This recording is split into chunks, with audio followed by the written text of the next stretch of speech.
నమస్కారం. ఈరోజు మనం 1 సమూయేలు గ్రంథంలోని 2వ అధ్యాయం గురించి లోతుగా మాట్లాడుకోబోతున్నాం. నమస్కారం. ఈ అధ్యాయం నన్ను ఎప్పుడూ ఆశ్చర్యపరుస్తుంది. ఎందుకంటే ఇందులో ఒకేసారి అత్యంత ఉన్నతమైన భక్తి, హ్మ్, అంతకంటే నీచమైన భ్రష్టత్వం రెండూ పక్కపక్కనే కనిపిస్తాయి. నిజమే. కథ ఒక మహిళ పాడిన ఆనంద గీతంతో మొదలవుతుంది. కాని వెంటనే ఇజ్రాయేలు ఆధ్యాత్మిక కేంద్రంలోని చీకటి కోణాల్లోకి మనల్ని తీసుకెళ్తుంది. అసలు ఈ రెండింటినీ ఒకే చోట ఉంచడంలో ఉద్దేశమేమిటి? ఈ రెండు పూర్తి భిన్నమైన కథలు. అంటే ఇవి ఒకే నాణ్యానికి రెండు ముఖాలా? మీరు చెప్పింది చాలా ఆసక్తికరమైన పాయింట్. చాలామంది ఈ అధ్యాయాన్ని రెండు వేరువేరు భాగాలుగా చూస్తారు. ఒకటి హన్నా కథ, రెండోది ఏలీ కుమారుల కథ. అవును, విడివిడిగానే చూస్తారు. కానీ అసలు మర్మం ఆ రెండింటినీ కలిపి చదివినప్పుడే అర్థమవుతుంది. ఒకటి లేకుండా రెండోదానికి పూర్తి అర్థం రాదు. అంటే ఇదొక వ్యక్తిగత కథ కాదు, ఒక వ్యవస్థ ఎలా పతనమవుతుంది, దాని స్థానంలో కొత్తది ఎలా పుడుతుందో చెప్పే ఒక పెద్ద నాటకం లాంటిది. అద్భుతంగా చెప్పారు. అయితే నాటకంలో మొదటి అంకంతో మొదలుపెడదాం. హన్నాపాట. సరే. చాలా కాలం సంతానం లేక ఎన్నో అవమానాలు పడిన తరువాత ఆమెకు సమూయేలు పుడతాడు. ఆమె సంతోషంతో ఒక పాట పాడుతుంది. నా హృదయం యెహోవాయందు సంతోషిస్తోంది, నా శత్రువుల ముందు నేను గర్వంగా తలెత్తుకుంటాను అంటుంది. ఇది వింటుంటే చాలా వ్యక్తిగతమైన ఆనందంలో అనిపిస్తుంది కదా. పైకి చూస్తే అలాగే అనిపిస్తుంది. కాని ఆ పాటలోని మాటలను గమనిస్తే ఆమె తన వ్యక్తిగత అనుభవాన్ని దాటి ఒక విశ్వవ్యాప్త సూత్రాన్ని ప్రకటిస్తోంది. ఓ ఆ పాటలోని ప్రధాన ఇతివృత్తం పరిస్థితులు తలక్రిందులవ్వడం. ఇంగ్లీష్లో ద గ్రేట్ రివర్సల్ అంటారు కదా, అది. అంటే ఉన్నవాళ్లు కిందకి, లేనివాళ్లు పైకి రావడం. ఆమె కేవలం నాకు బాబు పుట్టాడు అని చెప్పడం లేదు, దేవుడు ప్రపంచాన్ని ఎలా నడిపిస్తాడో వివరిస్తోంది. ఉదాహరణకు ఆమె అంటుంది కదా, బలవంతుల విల్లు విరిగిపోయింది, బలహీనులు బలంతో నింపబడ్డారు అని. అవును. అలాగే కడుపునిండా తిన్నవాళ్లు కూలికి వెళ్తున్నారు, ఆకలితో ఉన్నవాళ్లు విందు చేసుకుంటున్నారు. పిల్లలు లేనిది 7 కన్నది, చాలామంది పిల్లలున్నది కృషించిపోయింది అని. ఇది కేవలం కవిత్వంలా లేదు, ఒక సామాజిక విమర్శలాగా ఉంది. ఖచ్చితంగా అది ఒక సామాజిక, రాజకీయ ప్రకటన. అధికారంలో ఉన్నవారు, ధనవంతులు, బలవంతులు ఎప్పుడూ అలాగే ఉండిపోరని ఆమె హెచ్చరిస్తోంది. నిజమే. అదే సమయంలో అణగారిన వర్గాలు, పేదలు, బలహీనులు ఎప్పుడూ అలాగే ఉండిపోరని భరోసా ఇస్తోంది. ఇక్కడ అసలు పాయింట్ ఏంటంటే ఈ మార్పును తీసుకొచ్చేది దేవుడే. జీవన్మరణాలు, పేదరికం, ఐశ్వర్యం, గర్వం, దీనత్వం వీటన్నింటినీ నియంత్రించేది ఆయనే అని ఆమె నొక్కి చెబుతోంది. ఇది కేవలం ఒక ఆనందగీతం కాదు, అధికారం యొక్క నైతికతపై ఒక హెచ్చరిక. ఈ పాటలో నన్ను ఆశ్చర్యపరిచే మరో విషయముంది. చివర్లో ఉన్నట్టుండే ఆమె రాజు గురించి మాట్లాడుతోంది. అవును, అది చాలా ముఖ్యం. ఆయన తాను నియమించిన రాజుకు బలమిస్తాడు, తాను అభిషేకించిన వానికి అధికారమిస్తాడు అంటుంది. ఆ సమయంలో ఇశ్రాయేలుకు ఒక రాజే లేడు కదా. లేడు. అదొక గిరిజన సమాఖ్య, న్యాయాధిపతులు నాయకత్వం వహిస్తున్నారు. మరి ఈ రాజు ప్రస్తావన ఎందుకొచ్చినట్లు? ఇక్కడే ఈ పాట ఒక సాధారణ ప్రార్థన స్థాయిని దాటి ఒక ప్రవచనంగా మారుతుంది. హన్నా మాటలు రాబోయే మార్పును సూచిస్తున్నాయి. ప్రస్తుతమున్న నాయకత్వ వ్యవస్థ, అంటే యాజకత్వం, అది విఫలమవుతోందని, దాని స్థానంలో ఒక కొత్త రాజకీయ వ్యవస్థ, అంటే రాజరికం రాబోతోందని ఆమె పరోక్షంగా చెబుతోంది.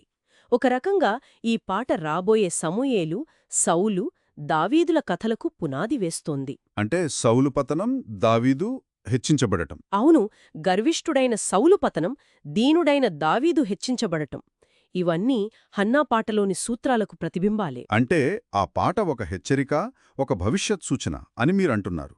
ఆ హెచ్చరిక ఎవరికోసమో చూపించడానికన్నట్లు కథ వెంటనే ఇశ్రాయేల్ అధికార కేంద్రమైన షిలోహ్లోని గుడారానికి మళ్లుతుంది.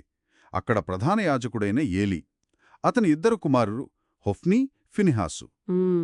వారి గురించి చాలా కఠినమైన మాటలు వాడబడ్డాయి. వాళ్లకు దేవుడంటే భయం, భక్తి ఏమీ లేదు, చాలా చెడ్డవాళ్లు అనుంది. అవును, ఆ కథనం యొక్క వేగం, ఆ మార్పు మనల్ని నివ్వెరపరుస్తుంది. ఒకవైపు నిస్వార్థ భక్తి, మరోవైపు సంపూర్ణ భ్రష్టత్వం. ఏలీ కుమారుల పాపం 2 రకాలుగా కనిపిస్తుంది. మొదటిది మతపరమైన అవినీతి. అంటే ప్రజలు దేవునికి బలి అర్పించడానికి వచ్చినప్పుడు వీళ్లు దాని ఒక దోపిడీ అవకాశంగా చూశారు. మామూలుగా అయితే బలి అర్పించాక యాజకులకు కొంత భాగం వస్తుంది. కానీ వీళ్లంతటితో ఆగలేదు. కథలో ఉన్న వివరణ చాలా దారుణంగా ఉంది. బలి అర్పించే మాంసం ఉడుకుతుండగా వాళ్ల పనివాడు వచ్చి ఒక పెద్ద ముళ్లగరిటతో గుచ్చి దానికి అంటుకున్నదంతా తీసుకెళ్ళిపోయేవాడు. అవును. అంతకన్నా ఘోరంగా బలిలో దేవునికి చెందాల్సిన కొవ్వును కాల్చకముందే మాకు పచ్చి మాంసమే కావాలి, ఇప్పుడే ఇవ్వు, లేకపోతే బలవంతంగా తీసుకుంటామని బెదిరించేవారు. అంటే దేవుడికి అర్పించకముందే వాళ్లు తమ వాటా లాక్కుంటున్నారు. ఇది కేవలం అవినీతి కాదు, దైవదూషణ. ఆనాటి సంస్కృతిలో కొవ్వును దేవునికి చెందాల్సిన అత్యంత శ్రేష్టమైన భాగంగా భావించేవారు. దాన్ని దహించడం ఆరాధనలో చాలా ముఖ్యమైన ఘట్టం. దాన్ని వీళ్ళు అడ్డుకున్నారు. ఆ ఘట్టాన్ని అడ్డుకుని ముందు మాకు తర్వాత దేవుడికి అనడం ద్వారా వారు దేవుణ్ణి తీవ్రంగా అవమానిస్తున్నారు. దీని పర్యవసానం ఇంకా భయంకరంగా ఉంది. ఏంటంటే వారి ప్రవర్తన వల్ల ప్రజలు దేవునికి నైవేద్యం తీసుకురావడానికే అసహ్యపడ్డారు. ఈ పాయింట్ చాలా ముఖ్యమైనది. యాజకులుగా వారి పని ప్రజలను దేవునికి దగ్గర చేయడం. కాని వీళ్ళు వాళ్లే దూరం చేస్తున్నారు. తమ ప్రవర్తనతో ప్రజలకు దేవునిమీద, ఆరాధన మీదనే నమ్మకం పోయేలా చేస్తున్నారు. వ్యవస్థను కాపాడాల్సిన వారే దాన్ని నాశనం చేస్తున్నారు. ఇది వారి మొదటి పాపం. ఇక రెండోదేమిటి? రెండోది నైతిక పతనం. వాళ్లు తమ అధికారాన్ని దుర్వినియోగం చేస్తూ లైంగిక దోపిడీకి పాల్పడ్డారు. పవిత్ర గుడారం దగ్గర సేవ చేయడానికొచ్చిన స్త్రీలతో వాళ్లు పడుకుంటున్నారని ఏలీకి ఫిర్యాదులందాయి. ఆలోచించండి, అది దేవుని నివాసంగా భావించే ప్రదేశం. అలాంటి పవిత్ర స్థలంలోనే ఇంత నీచమైన పనులకు పాల్పడ్డారంటే వాళ్లకిక ఏమాత్రం భయం, భక్తి లేవని అర్థమవుతుంది. ఇది అధికారం పూర్తిగా తలకెక్కినప్పుడు కలిగే పతనానికి నిలువుటద్దం. ఈ చీకటి అంతటి మధ్యలో రచయిత ఒక చిన్న దీపాన్ని చూపిస్తాడు, బాలుడైన సమూయేలు. అవును. ఈ వ్యత్యాసం చాలా స్పష్టంగా, ఉద్దేశపూర్వకంగా చూపించబడింది. ఏలీ కుమారులు దేవుని అర్పణలను దోచుకుంటుంటే, బాలుడైన సమూయేలు నారతో చేసిన ఏఫోదు ధరించుకొని యెహోవాకు పరిచర్య చేస్తున్నాడు అని ఉంది. అవును, అదొక అద్భుతమైన పోలిక. ఒకవైపు పతనమవుతున్న యాజక కుటుంబం, మరోవైపు నిశ్శబ్దంగా దేవుని సేవలో ఎదుగుతున్న ఒక బాలుడు. ఈ పోలిక ఇంకా కొనసాగుతోంది. సమూయేలు తల్లి ప్రతీ సంవత్సరం ఒక చిన్న అంగి కుట్టి తీసుకువచ్చేది. అవును, అది చాలా ఆప్యాయతతో కూడిన విషయం. ఇది కేవలం తల్లి ప్రేమను కాదు, అతని శారీరక, ఆత్మీయ ఎదుగుదలను కూడా సూచిస్తుంది. అతను ఎదుగుతున్నాడు, వర్ధిల్లుతున్నాడు. అదే సమయంలో ఏలీ కుటుంబం పతనమవుతోంది. కథలో ఒకచోట సమూయేలు గురించి ఒక అద్భుతమైన మాట ఉంది. బాలుడగు సమూయేలు ఇంకనూ ఎదుగుచు యెహోవా దయయందును మనుష్యుల దయయందును వర్ధిల్లుచుండెను. సరిగ్గా. ఏలీ కుమారులు తమ పనుల వల్ల ప్రజల అసహ్యానికి, దేవుని కోపానికి గురవుతుంటే సమూయేలు మాత్రము ఇద్దరి దయనూ సంపాదించుకుంటున్నాడు. ఇది మళ్లీ హన్నా పాటలోని రివర్సల్ థీమ్ను గుర్తుచేస్తోంది గదా? నిస్సందేహంగా.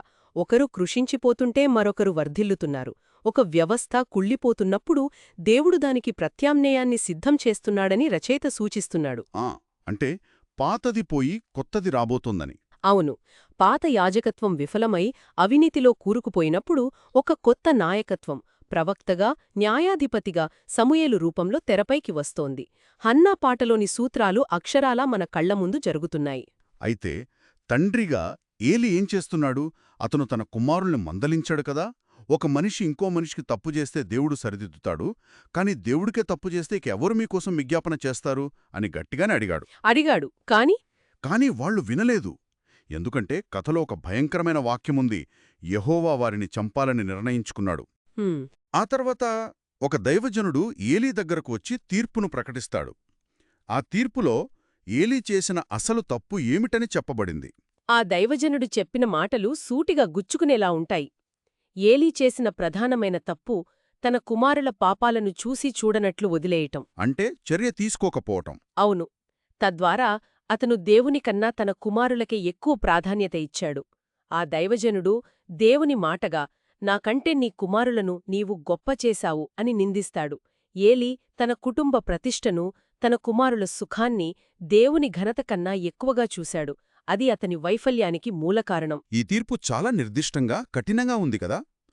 కేవలం మీ అధికారం పోతుంది అని చెప్పకుండా, నీ కుటుంబంలో ఎవరూ ముసలితనం వరకు బ్రతకరు, అందరూ యవ్వనంలోనే చనిపోతారు అని చెప్పడం, నీ ఇద్దరు కుమారులు ఒకే రోజు చనిపోతారు అని చెప్పడం, ఈ కఠినత్వంలో ఉద్దేశమేమై ఉంటుంది? అధికారాన్ని, యాజకత్వాన్ని తమ వంశపారంపర్య హక్కుగా భావించి దాని ద్వారా తరతరాలుగా సుఖపడాలనుకున్నారు. ఓహో, అవును. కాబట్టి దేవుడు వారి వంశాన్నే లేకుండా చేస్తానని చెప్పాడు. వాళ్ళు ప్రజల అర్పణలను దోచుకుని ఐశ్వర్యంలో జీవించారు. కాబట్టి వారి వంశంలో మిగిలినవారు ఒక రొట్టె ముక్క కోసం వేరొక యాజకుని దగ్గర భిక్షమెత్తుకునే స్థితికి వస్తారని తీర్పు చెప్పబడింది. ఇది ఒక సంపూర్ణమైన వ్యతిరేక దిశలో జరిగిన మార్పు. మళ్ళీ అదే పాయింట్. అవును, హన్నా పాటలో ఏదైతే ఒక సిద్ధాంతంగా చెప్పబడిందో అది ఇక్కడ ఒక శిక్షగా రూపుదిద్దుకుంది. అంటే ఉన్నత స్థానంలో ఉన్న ఏలీ కుటుంబం దీనస్థితికి రావడం, అధికారంలో లేని హన్నా హెచ్చించబడటం, ఈ అధ్యాయం మొత్తం ఒక వృత్తం పూర్తి కావడం లాంటిది. దేవుడు చెప్పిన మాట, నన్ను ఘనపరిచేవారిని నేను ఘనపరుస్తాను, నన్ను తృణీకరించేవారు అవమానించబడతారు అనేది ఈ కథకు కేంద్ర బిందువులా అనిపిస్తోంది. ఖచ్చితంగా అదే ఈ అధ్యాయానికి గుండెలాంటిది. అధికారం, వంశపారంపర్యం, హోదా ఇవేవీ శాశ్వతం కాదని ఈ కథ స్పష్టం చేస్తుంది. దేవుని పట్ల నమ్మకం, విధేయత మాత్రమే నిలుస్తాయి. ఏలీ వంశానికి యాజకత్వం శాశ్వతంగా వాగ్దానం చేయబడినప్పటికీ వారి ప్రవర్తన, వారి అవిధేయత ఆ వాగ్దానాన్ని రద్దు చేశాయి. అంటే ఏ హక్కు, షరతులు లేకుండా రాదని ఇది గుర్తుచేస్తుంది. ఈరోజు మనం చూసిన ఈ కథలో ఒకవైపు హన్నా యొక్క నిస్వార్థమైన విశ్వాసం, తన ఏకైక కుమారుణ్ణి దేవునికి తిరిగివ్వడం ఆమెను ఉన్నత స్థానంలో నిలబడితే, మరోవైపు ఏలీ కుమారుల స్వార్థం, అహంకారం, దేవునికే చెందాల్సిన దాన్ని దొంగిలించడం వారి కుటుంబాన్ని సర్వనాశనం చేశాయి. ఇది కేవలం ఒక పాత కథ కాదు, ఇందులో ఎన్నో పాఠాలున్నాయి. నిజమే. ఇది ఒక ముఖ్యమైన ప్రశ్నను మన ముందుంచుతుంది. ఈ కథ ఒక నమ్మకమైన యాజకుడు, ఒక అభిషేకించబడినవాడు వస్తారని వాగ్దానం చేస్తూ ముగుస్తుంది. తక్షణ భవిష్యత్తులో ఇది సమూయేలును సూచిస్తున్నప్పటికీ ఒక విస్తృతమైన ఆలోచనను రేకెత్తిస్తుంది. ఏంటది? ఏ రంగంలోనైనా, అది మతం కావచ్చు, రాజకీయం కావచ్చు, వ్యాపారం కావచ్చు, నాయకత్వం అనేది కేవలం పదవి, వంశపారంపర్యం లేదా అధికారం వల్ల రాదని, నమ్మకత్వం, యోగ్యత, నైతికతపై ఆధారపడి ఉంటుందని ఈ కథ చెబుతోంది. శ్రోతలు ఆలోచించాల్సిన విషయమేమిటంటే, ఒక వ్యవస్థలోని అవినీతి, దాని నాయకుల నైతిక పతనం, కొత్త, నిజాయితీపరులైన నాయకులు ఉద్భవించడానికి ఎలా దారితీస్తాయి? ఈ ప్రాచీన కథ ప్రకారం పాత వ్యవస్థ యొక్క పతనమే కొత్త వ్యవస్థ ఆవిర్భావానికి పునాది వేస్తుంది. ఈ నమూనా మన చుట్టూ ఉన్న ప్రపంచంలో ఎక్కడైనా కనిపిస్తుందేమో ఆలోచించవచ్చు.